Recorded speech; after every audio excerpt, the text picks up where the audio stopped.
Hello children, today we are going to see the explanation of the chapter The Happy Prince, and this chapter is quite long, so 50% of the explanation we will do in this video, and the next explanation, that is the remaining 50%, we will do in the next video.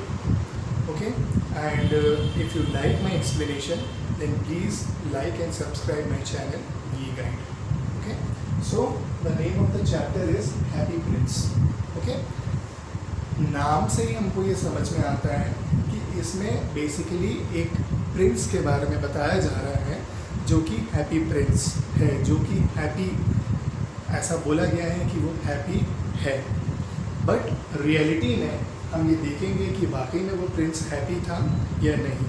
ठीक है. The main characters of this chapter is the happy Prince and the swallow. Swallow को हम हिंदी में बोलते हैं एक अबाबिल पक्षी. ठीक है. तो this chapter is actually a fictional story and it is written by Oscar Wilde. Okay. So Happy Prince का एक बहुत बड़ा स्टैचू है, और वो जो स्टैचू है वो एक चौराहे पर लगा हुआ है. ओके. और हैप्पी प्रिंस की जो आँखें हैं, तो आँखों में उसके सफायर स्टोन्स लगे हुए हैं. ठीक है. और जिससे कि उसकी आँखें चमक रही है. उसके पास एक सोड लगा हुआ है. ओके. तो उस सोड के जो हैंडल है उसमें रूबी का पत्थर लगा हुआ है. कुल मिलाकर हैप्पी प्रिंस का जो स्टैचू बना हुआ है, इट लुक्स वेरी नाइस.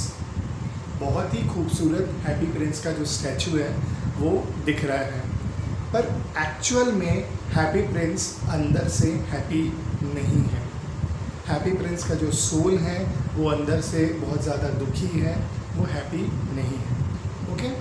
सो इतने में क्या रहता है कि एक स्वैलो पक्षी जो है वो एक्चुअली इजिप्ट की ओर जाती है, लेकिन चूँकि स्वैलो पक्षी की भी एक स्टोरी रहती है कि वो एक जो गर्ल स्वैलो पक्षी से वो प्यार करता है, पर वो अपने प्यार को पा नहीं पाता है. ओके. तो स्वैलो पक्षी जो है वो कुछ देर के लिए हैप्पी प्रिंस के स्टैचू में रुक जाता है. ओके. रात का अंधेरा रहता है, तो स्वैलो पक्षी क्या करता है, हैप्पी प्रिंस के स्टैचू में जहाँ बैठता है, तो थोड़े समय के बाद वो ये देखता है कि स्वैलो के ऊपर, मतलब उसके ऊपर जो है एक वाटर ड्रॉपलेट गिरा हुआ है. Okay.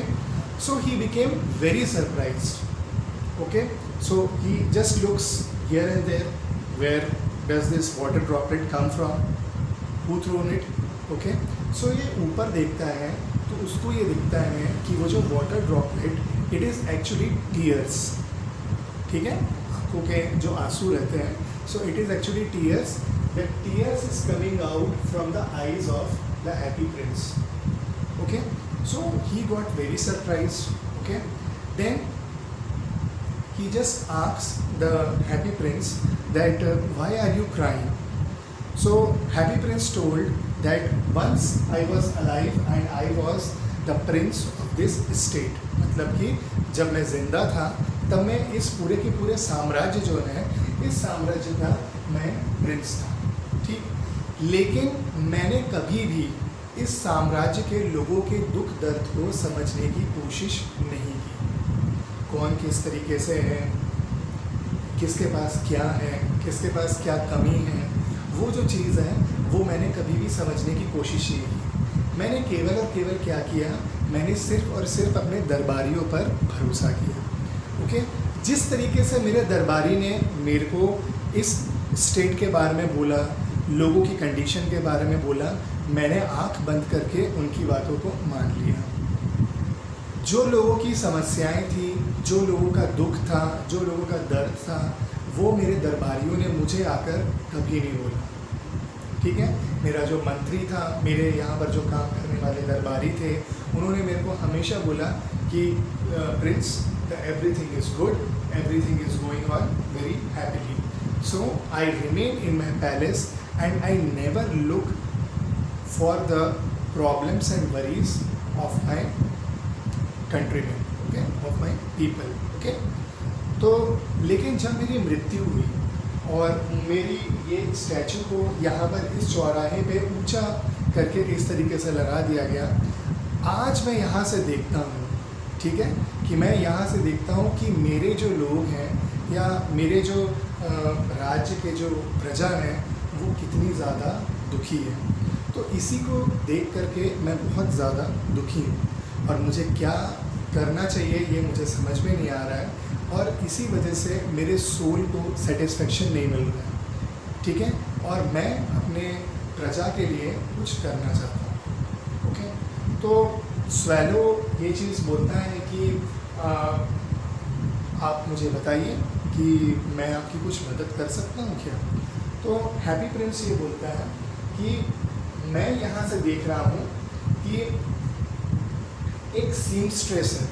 Okay, now what is the meaning of seamstress? Seamstress का मतलब होता है रानी की दासी, ठीक है, जो पहले के ज़माने में राजा महाराजाओं के महलों में बहुत सारी दासियाँ रहती थी जो कि रानी के लिए काम करती थी। तो सीमस्ट्रेस उन्हीं को कहते हैं जो कि रानी की दासी रहती है, ठीक है। रानी की जो दासी है वो रानी के लिए एक बहुत ही अच्छा गाउन बना रही है, लेकिन खुद दासी की जो फाइनेंशियल कंडीशन है वो बहुत ज़्यादा बेकार है, ठीक है, उनकी माली हालत अच्छी नहीं है। उससे भी बड़ी बात यह है कि उस दासी का जो बेटा है वो घर में रो रहा है क्योंकि उसकी तबीयत खराब है, ठीक है। वो अपने माँ के लिए, माँ से फल के लिए डिमांड कर रहा है, लेकिन चूंकि दासी के पास पैसा नहीं है इसलिए वो उसको कुछ दे नहीं पा रही है। तो तुम एक काम करो कि तुम रूबी पत्थर जो कि मेरे सोल में लगा हुआ है उसको आप अपने होंठों से निकालो, और निकालने के बाद आप क्या करो कि उस दासी के यहाँ पर जा कर के छोड़ आओ। तो स्वैलो क्या करता है कि हैप्पी प्रिंस की जो बात है वो मान लेता है।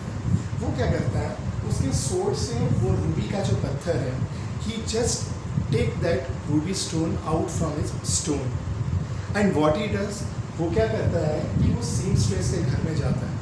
वहाँ पर वो जाकर के देखता है कि जो सीमस्ट्रेस की जो कंडीशन है it is very very poor, ठीक है, टूटा फूटा घर है, खाने के लिए वहाँ पर कुछ है नहीं, घर भी ठीक तरीके से मैनेज नहीं है। तो उसको देख करके बहुत बुरा लगता है, ठीक है। तो वो क्या करता है कि जो रूबी पत्थर जो है वो रूबी पत्थर को उस सीमस्ट्रेस के घर पे छोड़ के आ जाता है, ठीक है।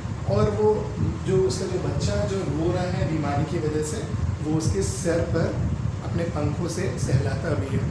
तो बच्चे को बहुत रिलैक्सेशन मिलता है और बच्चा सो जाता है, ठीक है। काफ़ी ठंड का समय भी रहता है। तो स्वैलो जो है वो कपकपाते हुए हैप्पी प्रिंस के पास वापस आता है और वो बोलता है कि प्रिंस, मैंने जो है आपका काम कर दिया है और आपका काम करके मुझे भी बहुत ज़्यादा खुशी हो रही है। तो हैप्पी प्रिंस उसको ये बोलता है, do one thing, you just stop for the day, okay, तुम आज रात के लिए यहाँ मेरे पास रुक जाओ। तो स्वैलो जो है वो हैप्पी प्रिंस की बात मान लेता है, ठीक है। फिर अगले दिन हैप्पी प्रिंस स्वैलो को बुलाता है और वो ये बोलता है कि तुम एक काम करो कि एक प्ले राइटर है जो कि मुझे यहाँ से दिख रहा है। प्ले राइटर का मतलब क्या होता है बच्चों? प्ले राइटर का मतलब ये होता है नाटककार, जो कि नाटक लिखता है। पहले के ज़माने में क्या रहता था कि पहले के ज़माने में हमारे पास किसी तरीके का वीडियो नहीं रहता था, नो दूरदर्शन जो पहले रहता था, no this cables and all, ये सब कुछ भी नहीं था। तो वहाँ पर उस समय क्या रहते थे कि लोग बाग क्या करते थे कि वो नाटक देखते थे, ठीक है, और वो नाटक देख करके क्या करते थे, अपना एंटरटेनमेंट करते थे।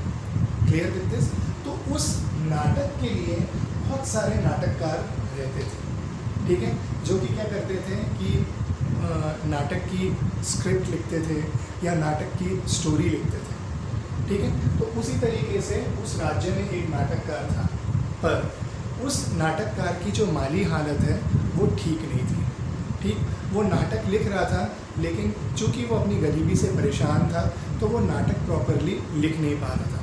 हैप्पी प्रिंस ये बोलता है कि ये जो नाटककार हैं, जब मैं ज़िंदा था तो इसने बहुत अच्छे अच्छे नाटक लिखे थे, ठीक है। तो आज इसकी कंडीशन जो है वो बहुत ज़्यादा बेकार है, तो तुम एक काम करो, तुम मेरी आंखों से एक सफ़ायर का पत्थर जो है वो तुम निकाल लो, ठीक है।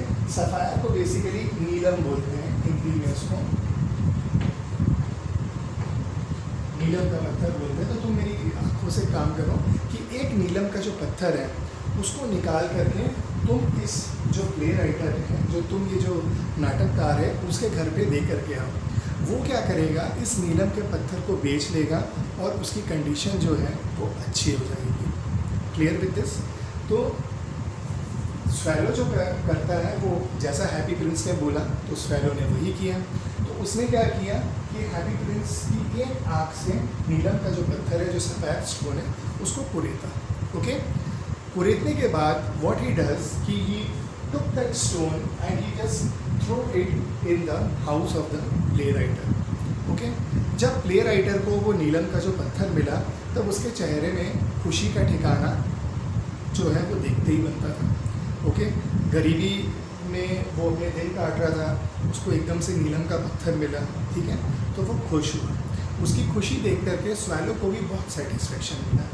ठीक, वो वापस से हैप्पी प्रिंस के पास आया। उसने बोला कि आपने जैसा बोला कि प्ले राइटर के यहाँ पर आप एक नीलम का पत्थर छोड़ के आना, तो मैं वहाँ पर छोड़ के आया नीलम का पत्थर। और वो नीलम का पत्थर जब उसको मिला, प्ले राइटर को जब मिला, तब he is more than happy. Okay, so उसकी खुशी देखकर मुझे भी बहुत खुशी हो रही है। तो हैप्पी प्रिंस बोलता है कि पहले जब मैं ज़िंदा था तब मैंने कभी भी लोगों के चेहरे में खुशी नहीं देखी थी। गरीबों शायद रो रहे होंगे लेकिन फिर भी मैंने उनके आंसू नहीं देखे। अब जब मैं मर गया हूँ तो मेरी आत्मा इस स्टैचू के अंदर है और मुझे बहुत खुशी है कि मैं कुछ दुखी लोगों को मैं खुश देख पा रहा हूँ, खुश कर पा रहा हूँ तुम्हारी मदद से। ओके, तीसरा हैप्पी प्रिंस उसको बोलता है कि एक मैच गर्ल है। ठीक, मैच गर्ल का मतलब क्या होता है? माचिस बनाने वाली। ठीक है, तो एक माचिस बनाने वाली लड़की है जो कि माचिस बना करके बेचती है। तो उसके फादर ने क्या किया, उसको बहुत सारे माचिस दिए उसको बेचने के लिए, लेकिन क्या हुआ, उसके जो माचिस थी वो ड्रेन में गिर गया। ठीक है, अब वो लड़की बहुत ज़्यादा दुखी है, बहुत ज़्यादा परेशान है, क्योंकि अगर वो माचिस बेच करके पैसे जो हैं वो अगर अपने फादर को नहीं दे पाएगी तो ऐसा हो सकता है कि उसके फादर जो है वो उसको पनिश करें। So the happy prince again order the swallow that you took the another sapphire from my eyes and you just drop it to the match girl. ठीक है, स्वेलो जो है he just took the orders of his master and वो क्या करता है कि जो सफायर स्टोन जो है वो हैप्पी प्रिंस के दूसरे आँख से निकाल देता है। निकाल करके वो स्वेलो लेकर के उस सफायर को लेकर के वो मैच गर्ल के पास जाता है और मैच गर्ल के सामने वो सफ़ायर का जो स्टोन है वो गिरा देता है। ओके, जैसी सफ़ायर गिरता है तो वो मैच गर्ल उस सफ़ायर को उठाती है और वो बहुत आश्चर्य से यहाँ वहाँ देखती है। ठीक है, उसकी खुशी का ठिकाना नहीं रहता है। वो ये सोचती है कि आज तो मेरी किस्मत खुल गई है, अब हमारे पास पैसे की कोई कमी नहीं रहेगी, अब हमारे पिताजी जो हैं वो मुझे डांटेंगे नहीं और मेरे जो बुरे दिन हैं शायद वो अच्छे दिन में कन्वर्ट हो जाएंगे, अब मेरे पास पैसों की तंगी नहीं है। ओके, तो फ्रेंड्स, इसका फर्स्ट पार्ट जो है वो यहीं तक है। नेक्स्ट पार्ट में मैं आपको बताऊंगा कि इसके बाद क्या होता है। Okay, if you like my explanation then please like and subscribe my channel. Thank you.